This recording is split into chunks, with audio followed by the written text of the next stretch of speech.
Hi everyone! I thought I'd do a different video today instead of just like a vlog, especially since I'm not in class right now at the moment and there hasn't been anything that I've been doing that is pretty exciting in the past week.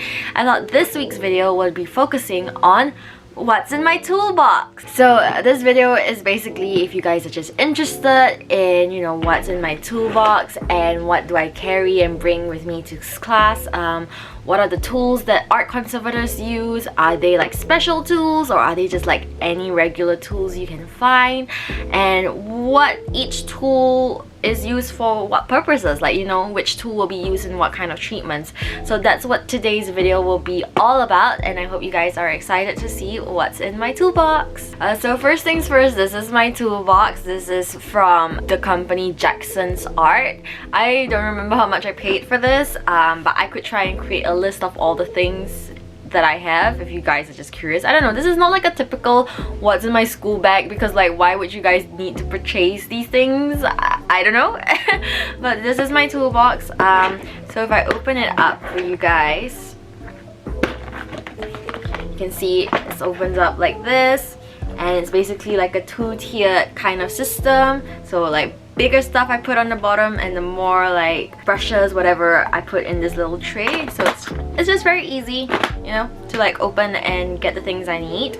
But let's start with the tray on the top. So in this tray, I basically keep, like I said, just brushes, palette knives, scalpels, whatever. So I'm just gonna like show you guys what are some of the things that I have in here. So I have three palette knives over here of different sizes. As you guys can see, these ones here are more like an angled kind of palette knife where they kind of taper towards the end, like the top part here. Over here, and I have these in two different sizes, and then this one over here is just like a regular palette kind of knife. It's like straight, it's not as angular as the other one. So the first thing I would use these palette knives for is basically when I'm doing surface cleaning on the back of a painting, when you need to get behind the canvas and the stretcher. So the stretcher is that frame structure that the canvas is attached to, and just gently go behind and dislodge the dust that is there, that is trapped, because a lot of the times a lot of dust is trapped in between those crevices. Usually I just use the smallest one because I feel like it's the best suited, and you don't want to, like, you know, cause too much abrasion, because if you do it like too hard, or if you're not paying much attention, you can cause damage to the front of the painting. Another alternative to this, which I don't have in my toolbox, is basically using a feather as well. So a feather would really help kind of just dislodge the dust. Another thing I would use these for is when we're doing filling. So when a painting has a hole and then you patch that hole and you need to fill it back with the primer. So the primer is kind of like your foundation layer. If you think of it like in terms of makeup as well, primer is a foundation layer before you apply your paint onto it.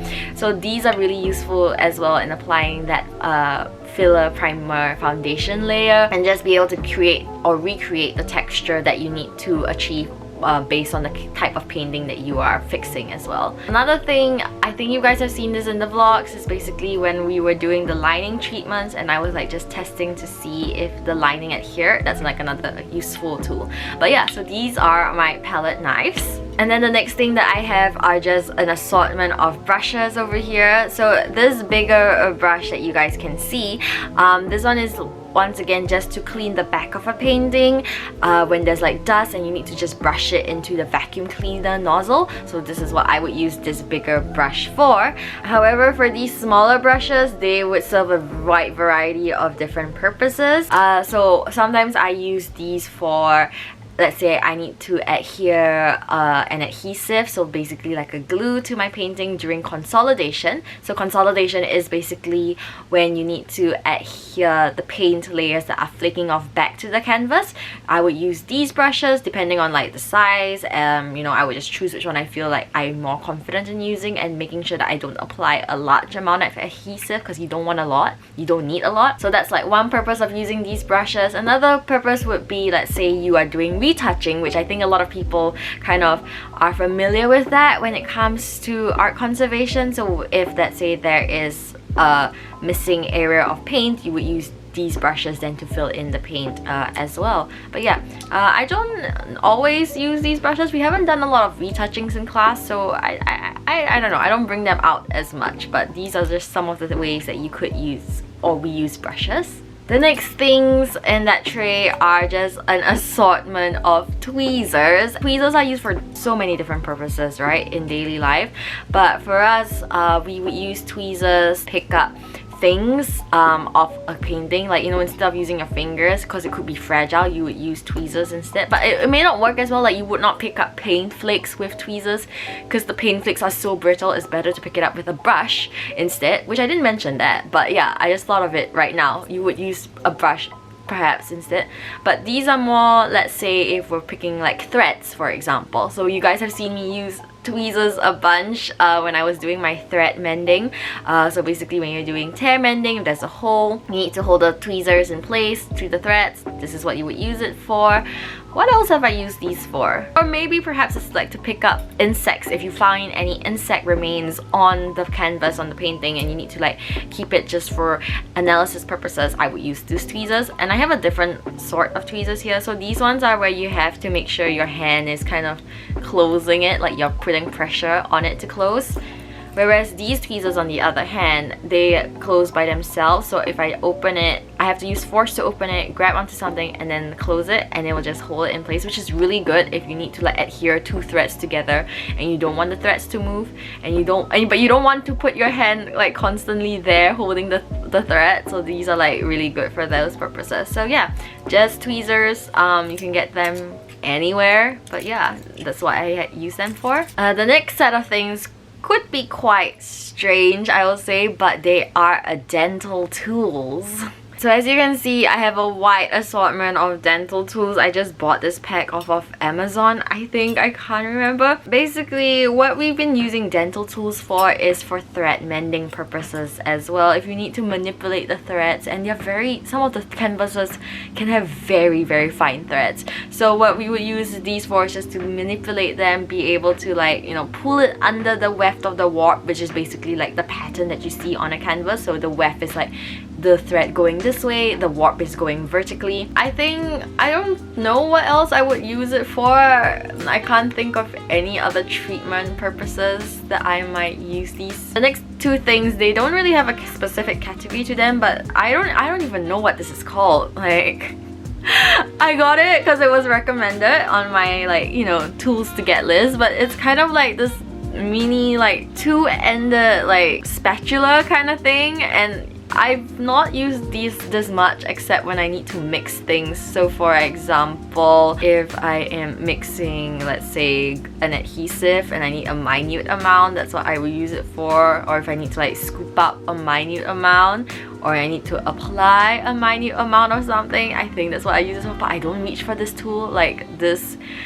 It's there if I need it, but I don't reach for it. And then the other thing that I have is a scalpel. So I have this like styrofoam piece just to protect myself when I grab it, but this is a scalpel. The blade is interchangeable, so basically you know, this is like a 3 handle, and depending on the type of blade that you're using, different blades will attach to different handle sizes. So I have a 3 over here, and I also have a number 4, which I don't use. So this one has no blade attached to it, but this one does have a blade. And so yeah, just using this styrofoam to protect my fingers, and I don't like accidentally cut myself when I grab my scalpel. So that's mostly it for the top tier section of my toolbox, and now I'll show you guys what is in the lower section and what are the bigger items that I keep in there. So first things first is scissors. Scissors are very important. You need to cut a lot of things, whether it is extra canvas pieces when you're doing lining treatments, as you guys have seen me cutting things. Maybe you need to cut like paper, like silicone release paper. So silicone release paper, I didn't mention this, but it's basically like a piece of paper that your painting will not stick to. If you use adhesive, it generally does not stick to, and it's also supposed to be acid free, and it just protects the painting from any other rough surfaces. If you're laying it on a table, you want to just protect it, so you would put silicone release paper down on the surface. I just have this in 2 different sizes because, you know, sometimes you just need a smaller size of scissors because the item you're cutting is not too big, and then sometimes you need a bigger pair of scissors. The next 2 things that I have are more things to do with cutting. I have a I don't think they call it a Stanley knife because this is technically not the brand Stanley, but this is a cutter that I have, and I have another one over here.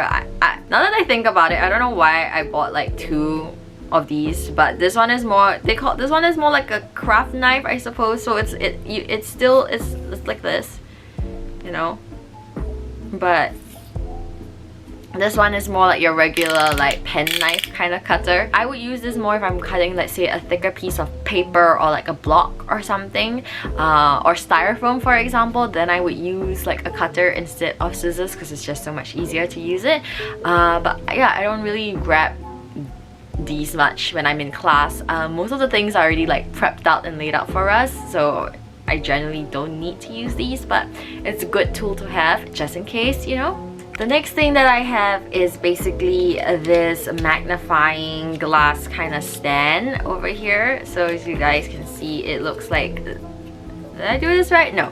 It looks like this when you kind of like put it up, and basically, whoa! Basically this is when you say you are looking at your canvas, right? And you know, you don't want to pull out the microscope, but you still want to be able to magnify what you're seeing. So this is really useful for that, and it comes with like this little square.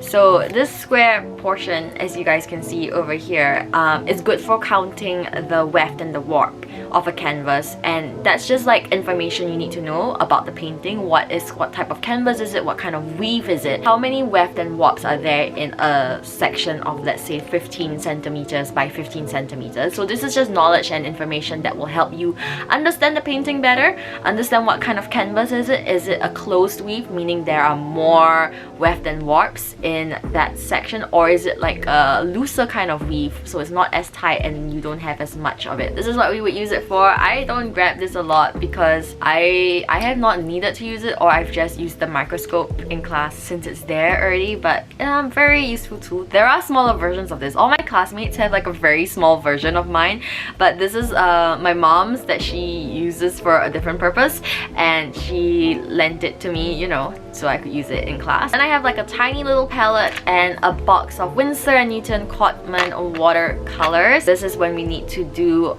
any retouchings, but we haven't necessarily done too much of that. Generally, you want to use watercolors because they are reversible and you are able to correct your mistakes if you do make a mistake when you are retouching a painting. So we just have this set. The next important thing that we need is a measuring tape. So this is usually when you are starting at the beginning, before you are doing anything to your painting. You kind of want to measure, you know, what's the length, the width of the painting, just for your own, you know, research purposes and understanding once again what the painting is. Also, yeah, if you just need to measure anything, it's very useful to have. So we all have a measuring tape in our toolbox. The next thing that I have is a pair of white gloves. Now this is kind of like, in some sense, a debated topic in art conservation. Do you need to glove up or not? Now the school gave this to us because they were talking about, let's say if you are handling a frame and the frame is gilded with gold, this could maybe be the purpose of when you use white gloves. However, generally we don't use this at all, and it's still sometimes much better to use nitrile gloves, so the blue kind, the ones that are like latex, over this. Sometimes even bare hands is better when you're holding or handling a painting than using a pair of white gloves. So like, just because someone says, oh yeah, use white gloves, you know, it's gonna be beneficial to the work, you're gonna like protect it, that's not necessarily the case. You have to make sure you know what the medium, the material of the object, the painting, whatever you're handling, and whether these kind of like white gloves are useful or not. But we just have it, you know, in case we do need a pair, but we've never really used this ever. But yeah, I think I only used it once in the beginning of like my first year, and then that was it. It has just been sitting in my toolbox the rest of the time. So the next few things I'm going to show you guys are kind of like bits and bobs. I like to save and be more sustainable in terms of the materials that I'm using in class, meaning I don't throw anything out if I can help it, because conservation is one of those practices where it's very hard to ensure that you're using only the materials you need and you're creating minimal waste, because you know, you need a lot of, let's say, tissue paper, for example. You need a lot of different types of materials, and not all of these materials are biodegradable. So I try to like kind of save the materials that I have if I can, and if I can reuse it, that's great. So this is what the next section of things are. So these are just like a packet of cotton wool that I just kept because I don't know when I will ever need it. You know, and we use cotton wool in all different kinds of treatment purposes, like when you're cleaning a painting, the surface of it, when you're doing varnish removal, you would generally use cotton wool for those purposes. And then I have this little bag of cleaning materials as well. So this, as you guys can see over here, I'll take it out and show you guys. So this is what we call a chemical smoke sponge. Basically, it's a tool to clean the back of the painting. You can clean the front, but it really depends. No one really uses dry materials on the front of paintings, although we have tested that in class. So this is usually for the back. You can see it's pretty grimy. These kind of things, you can't really clean it. I've seen people try cleaning. I don't know if that's good, you know, because you are then introducing moisture. Then you need to wait for this to dry because you don't want to introduce more moisture to a painting if you can help it. So usually we would kind of just cut off like the dirty marks and then use the insides bit by bit slowly. So this is like one of those things that I talk about, how, you know, you can't necessarily be very sustainable in this case. You have to kind of throw it when it's no longer usable. So yeah, I just kept this from class, you know, to have my own, and it's still pretty like good, right? Like I just need to cut off the edges that are dirty and I can just use it again. We have this thing called broomstick. Now broomstick is, I don't know how to describe it, but it's kind of like a malleable eraser if you guys do art, those kind of like soft erasers, but it's a bit more sticky.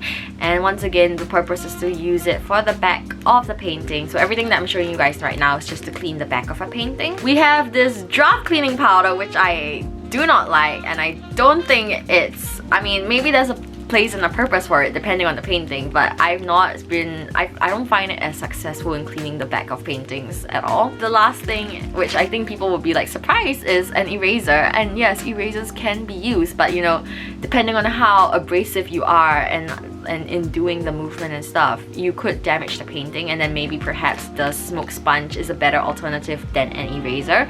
But you know, these are just some tools that we can use to clean the backs of a painting. The next few things that I have are like scraps. So these are my tear mending parts. So basically these are just like a little bag of blotting paper and silicone release paper and Melanex. So those are the papers that I use. Melanex is kind of like a plastic transparent kind of like sheet. I put that on top just to be able to apply heat to the threads without directly on the threads, because I just feel like, you know, sometimes it's too hot. You kind of want that buffer layer. And then the silicone release paper I apply after I've applied the adhesive to just absorb any retaining moisture, as well as to just make sure that, you know, nothing touches the threads that I am mending, and they just, once again, this is my method of how I do it. I'm pretty sure there's a ton of method. Like in conservation, you're always trying to find new ways to solve a problem. So this is not just like a ends all means all kind of method that my method is correct. And like I said, I'm still a student. If there are like, you know, better methods, I'm always willing and ready to learn. But this is just how I've been doing tear mending in class so far. So I also have these random scraps of canvas paper. So these are what I use when I need to recreate the texture of a canvas on that primer layer that I mentioned earlier. So that I just keep these scraps of them, and I've been reusing it. Obviously you can't reuse it as much as you can, because sometimes the filler does get onto the canvas, so then I have to cut away that area. But you know, it's a really big scrap. There's still a ton of area on this that I could use, and that's just what I use it for. The last two things that I have in my toolbox that I want to show you guys, and they are more related in terms of taking samples of paintings. So the first thing I have is just a tiny little vial, and the vial is basically to keep your paint sample that you took, you know, because you don't want to lose it, and it's so small. And basically why we take a paint sample is we want to understand the layers layers of a painting. It's kind of like confusing you on like why is the paint reacting like this. So then perhaps you want to take a sample just to see it under a microscope. What does it tell you more? What is this paint actually is? You know, what is the properties of it in terms of what you can see? And so that's what we would take a paint sample for, and usually we would take it in areas where it has already been damaged, because you don't want to like apply or cut into like a new area of paint. So any area that is already has flaking paint, that's where we would take a sample from. Sometimes that's not necessarily the case, and you do have to maybe perhaps take it from an area that is not damaged. Then, you know, sometimes that's just what you have to do, but you try to do it as inconspicuous as possible so that you don't damage the overall painting as a whole. And then what I have in here is my resin sample, so I will show you guys. So this is basically after I've cut out the paint already, and you guys would have seen in the vlogs me polishing this. It's really small, like you guys won't be able to see it even if I zoom in, but this is what it is. So my paint sample is suspended in this resin block, and basically we would put this block underneath a microscope, and then that's how this is what we use to observe what are the various layers are of a painting. So I just keep this with me. So the last thing that I have to show you guys, I don't actually keep it in my toolbox because there's no space, but it is a tool that I use quite frequently, or rather an equipment, and it's basically this half mask filter respirator. You guys would have seen me wearing this in class before. It looks like this. It's basically like a gas mask if you think about it. Well, it is a gas mask. It's what we use when we are working with solvents and chemicals, because you don't want to breathe in the fumes. So basically this is what I wear in class when I am doing, let's say, varnish removal, or yeah, if I'm just working with any solvent that emits an odor or fumes, this is what I would use this for. It is not the most comfortable thing in the world, and I have worn these for like hours on end before, and I end up with like a red kind of like indent on my nose. But it's just to protect yourself, right? It's safety things, and a lot of the times when you are in art conservation, you need to wear protective personal equipment, and this is one of the things that you wear, just so you don't breathe in the toxic fumes, etc., because those can cause headaches, nausea, etc., especially if you, let's say, you know, you don't know if how your body will react to it. So that's why I will use this mask for.